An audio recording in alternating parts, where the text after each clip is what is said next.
Dan pada kesempatan kali ini kita akan membahas tentang ibadah yang sangat spesial di bulan Ramadan, yaitu ibadah membaca Al-Quran. Ibadah membaca Al-Quran. Hadirin dan hadirat yang rahmatillah subhanahu wa ta'ala, Allah menggandengkan antara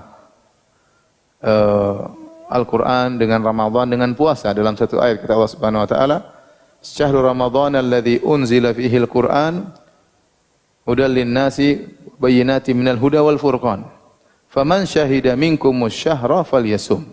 Kata Allah subhanahu wa ta'ala, bulan Ramadan adalah bulan yang Allah turunkan Al-Quran di dalamnya. Kemudian di akhir ayat, barang siapa yang melihat hilal di bulan Ramadan falyasumhu, maka berpuasalah. Di sini Ramadan menjadi mulia karena di situ bulan yang diturunkan Al-Quran. Dan barang siapa yang mendapati bulan Ramadan maka berpuasalah. Sebagian ahlul ilmu mengatakan bahwasanya puasa adalah bentuk syukur dari nikmat turunnya Al-Quran di bulan Ramadan. Puasa adalah bentuk syukur dari nikmat turunnya Al-Quran di bulan Ramadan. Dan ini dikuatkan dengan hadis yang sahih dalam Sahih Muslim.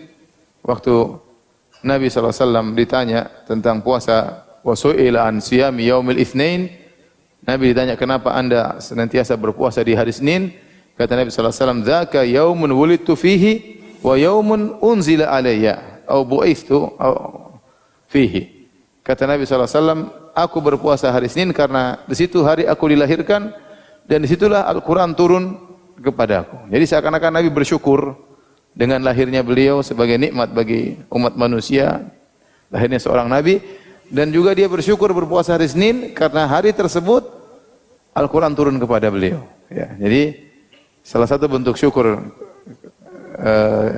kita kepada Allah dengan berpuasa adalah bersyukur karena turunnya Al-Quran. Jadi turunnya Al-Quran adalah nikmat yang sangat besar, nikmat yang sangat indah karena Al-Quran adalah kitab yang paling sempurna, kitab yang dijaga oleh Allah Subhanahu wa taala, diturunkan kepada nabi yang terakhir.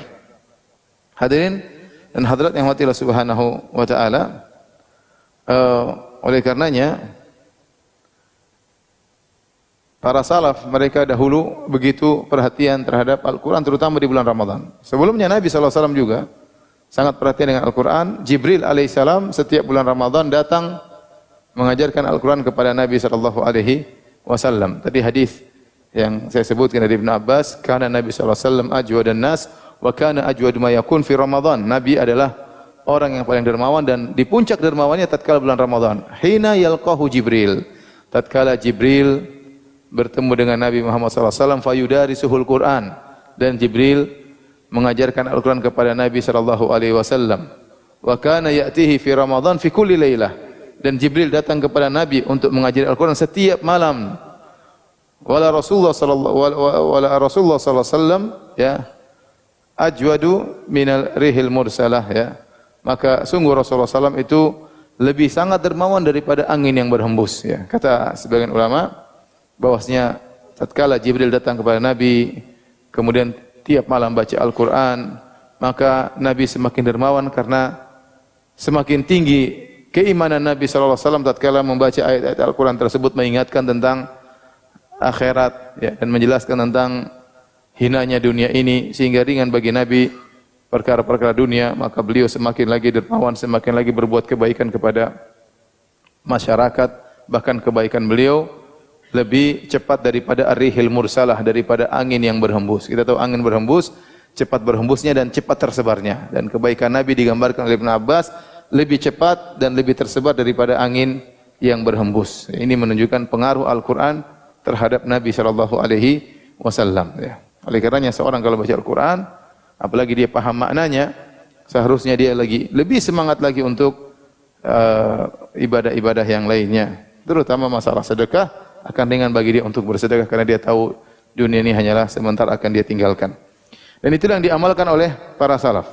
Saya akan bacakan beberapa perhatian salaf tatkala mereka memperhatikan Al-Quran.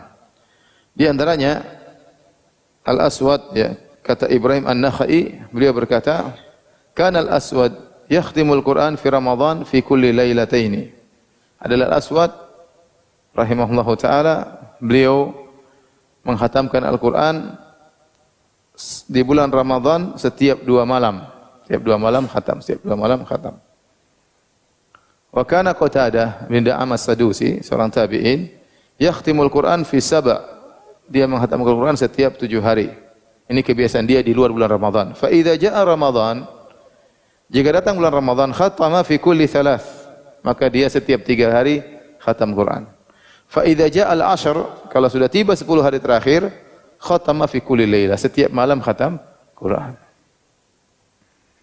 Wa an Mujahid bin Jabr, muridnya Ibn Abbas radhiyallahu anhuma, annahu kana yakhtimul Quran fi Ramadan fi kulli lailah. Beliau menghatamkan Quran di bulan Ramadan setiap malam. Kemudian juga Mujahid berkata, kana Ali Al-Azdi yakhtimul Quran fi kulli Ramadan kulla lailah. Adapun Al-Azdi, beliau menghatamkan Quran setiap hari di bulan Ramadan. Wa qala Rabi' bin Sulaiman, berkata Rabi' bin Sulaiman, muridnya Imam Syafi'i. Kana Syafi'iyu, adalah Imam Syafi'i rahimahullah, yakhtimul Quran fi Ramadan 60 khatmah. Imam Syafi'i di bulan Ramadan menghatamkan Quran 60 kali. Berapa kali? 60 kali. Gimana caranya? Wal Qasim bin Muhammad bin Al-Hafiz, wa qala Al-Qasim bin Al-Hafiz ibn Asakir, kana abi muwadhiban ala salatil jamaah wa tilawatil Quran, yakhtimu kulla jum'ah wa yakhtimu fi Ramadan kulla yaum. Kata Al-Qasim bercerita tentang ayahnya Ibnu Asakir, adalah ayahku senantiasa perhatian terhadap salat Jumat dan baca Al-Quran, dan beliau menghatamkan Quran setiap Jumat, yaitu setiap pekan sekali. Tetapi di bulan Ramadan beliau menghatamkan Quran setiap hari. Nah, kalau kita dengar asar-asar para sahabat atau para tabi'in, para salaf yang satu hari khatam sekali. Imam Syafi'i 60 khatam dalam sebulan. Berarti satu hari 2 kali khatam. Bisakah kita ikuti? Saya rasa enggak bisa ya. Kita enggak bisa ya. Karena berat untuk bisa seperti mereka. Yang mereka mungkin sudah hafal Quran, jadi mereka baca Quran dengan seperti ngomong aja.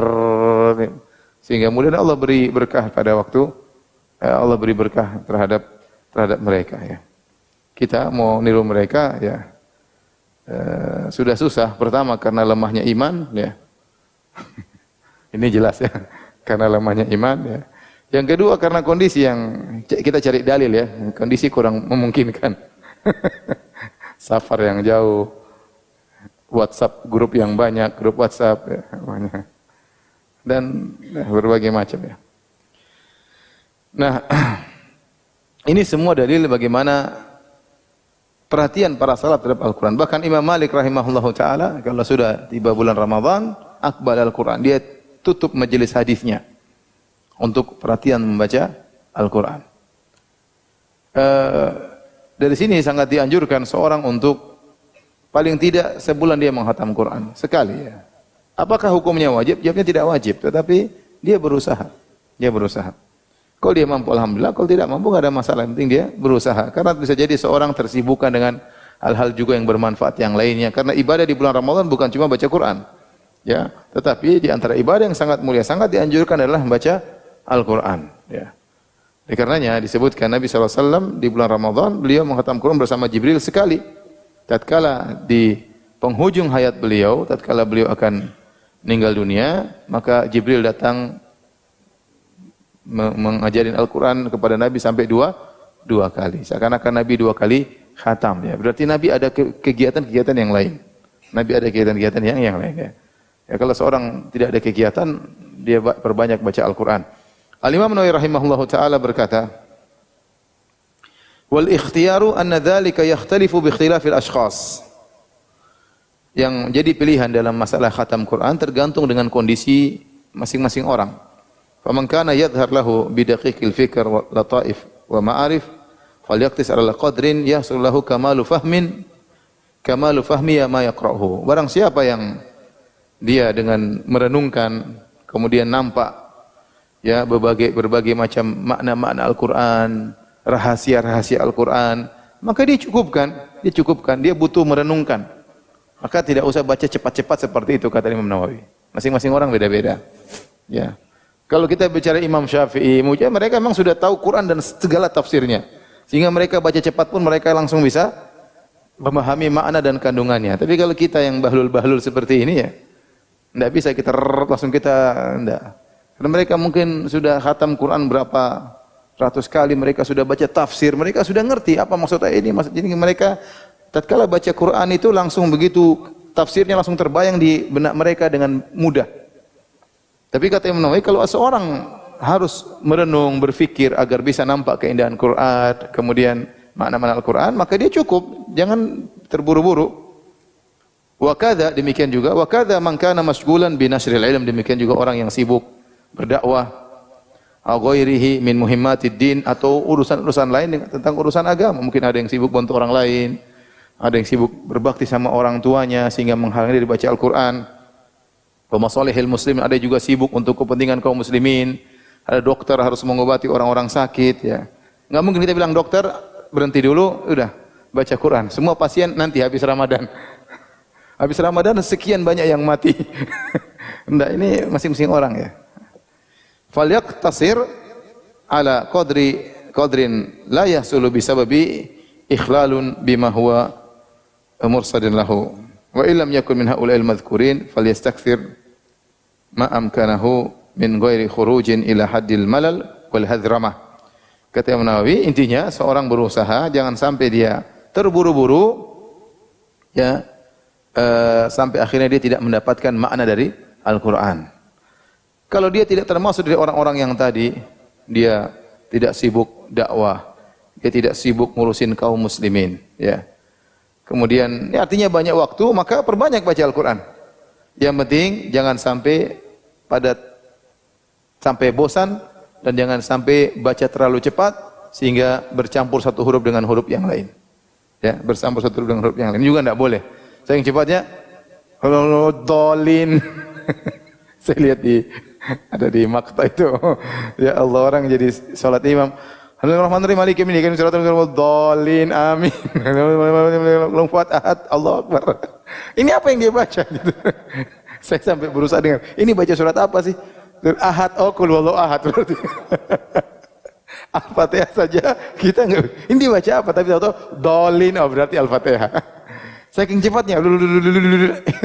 Ini ya enggak benar seperti ini. Saking cepatnya sampai bercampur satu huruf dengan huruf yang lainnya. Ini tidak benar. Jadi intinya sangat dianjurkan seorang khatam Quran, tapi seorang kalau dia ada waktu banyak longgar, dia paksakan untuk bisa menghatam Quran. Dan yang terbaik adalah membaca dengan pemahaman. Oleh karenanya Imam Ibnu Al-Qayyim rahimahullah taala berkata, qira'atu ayatin bitafakkurin wa tafahumin wa ta'aqqulin ya khairun min khatmi Quran bila tafahumin wa la tadabburin. Membaca satu ayat saja dengan memahami, merenungkan maknanya itu lebih afdal daripada khatam Quran tanpa dipahami maknanya. Kenapa? Karena kita baca Quran itu agar kita pahami. Memang Al-Quran itu muta'abbad bitalawatihi. Kita baca satu ayat dapat pahala. Tetapi satu yang kita baca dengan pemahaman, ini pahala kualitasnya sangat besar. Oleh karena Ibnu Qayyim mengatakan, baca satu ayat saja dengan pemahaman lebih afdal daripada khatam Quran tanpa memahami. Tapi jangan juga kita mengambil pendapat perkataan Ibnu Qayyim ini berarti malas-malasan baca Quran. Enggak. Tapi kita baca dengan tadabbur, kalau bisa disertakan dengan terjemah, lebih indah. Baca ayat 10, baca terjemahnya. Baca ayat 10 terjemahnya. Antum karena enggak tahu bahasa Arab kan? Antum begitu baca. Ini lebih afdal saya rasa, lebih menambah iman, lebih menambah ketakwaan daripada sekedar baca dengan target saya khatam 5 kali misalnya. Saya rasa lebih afdal seorang khatam sekali saja, ya, tapi dengan membaca dengan tadabbur. Ya. Hadirin dan hadirat rahmatillah subhanahu wa ta'ala, inilah bagaimana perhatian salaf terhadap Al-Quran, ya. Dan kita tahu bahwasanya membaca Al-Quran sangat mulia, terutama di bulan Ramadhan. Terutama Al-Quran akan beri syafaat bagi orang yang membacanya. Kata Nabi SAW, Iqra'ul Quran, fa innahu ya'ti yawmal qiyamah syafi'an li ashabihi. Bacalah Al-Quran. Sungguhnya Al-Quran akan datang pada hari kiamat memberi syafaat kepada para pembacanya. Dan kita di hari kiamat sangat butuh dengan syafaat. Ya. Syafaat. Yang paling utama memberi syafaat kepada kita, amal soleh kita sendiri. Ini yang Yang pasti memberi syafaat amal soleh kita sendiri. Adapun orang lain, ya, orang tua kita, anak kita, sahabat kita, belum tentu kasih syafaat. Kalaupun mau mereka memberi syafaat, belum tentu diizinkan oleh Allah Subhanahu wa taala. Kita enggak ada. Kalau mereka memberi syafaat, kapan juga memberi syafaat? Bisa jadi mereka memberi syafaat belakangan. Oleh karenanya dalam hadis disebutkan tentang jahannamiyun, orang-orang yang masuk neraka jahanam. Sebagian kaum muslimin mukminin beri syafaat, tapi kapan? Setelah saudara-saudara mereka masuk di neraka jahanam, baru mereka beri syafaat belakangan. Karena syafaat tidak langsung, beda dengan amal soleh. Amal soleh langsung beri syafaat, di kuburan kasih syafaat, padang mahsyar kasih syafaat, langsung.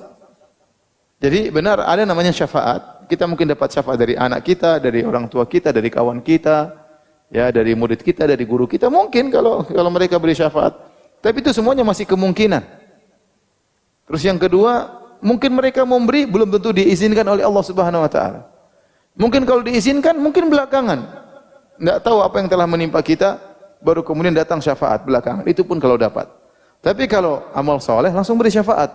Makanya Nabi sallallahu alaihi wasallam mengatakan, ya, Iqra'ul Qur'an. Bacalah Al-Qur'an, fa innahu ya'ti yaumal qiyamah syafi'an li ashabi. Karena Al-Qur'an datang pada hari kiamat memberi syafaat kepada para pembacanya. Kemudian juga dalam hadis dari Abdullah bin Amr bin Al-As radhiyallahu anhuma, Nabi sallallahu alaihi wasallam berkata, "As-siyam wal Qur'an yashfa'ani lil 'abdi yaumal qiyamah." Sungguhnya Al-Qur'an dan puasa akan beri syafaat kepada seorang hamba pada hari kiamat kelak. Yaqulu siyam, puasa akan berkata kepada Allah, "Ya Rabbi, mana'tuhu at-ta'ama wasyahawat bin nahar, fasyafi'ni fih." Ya Rabbku, sungguhnya aku telah menghalangi dia dari makan dan minumnya dan syahwatnya di siang hari. Berilah syafaat kepada aku agar aku bisa beri syafaat kepada orang ini. Ini kita tahu amal soleh bisa berubah ya menjadi sesuatu yang berbicara seperti di kuburan.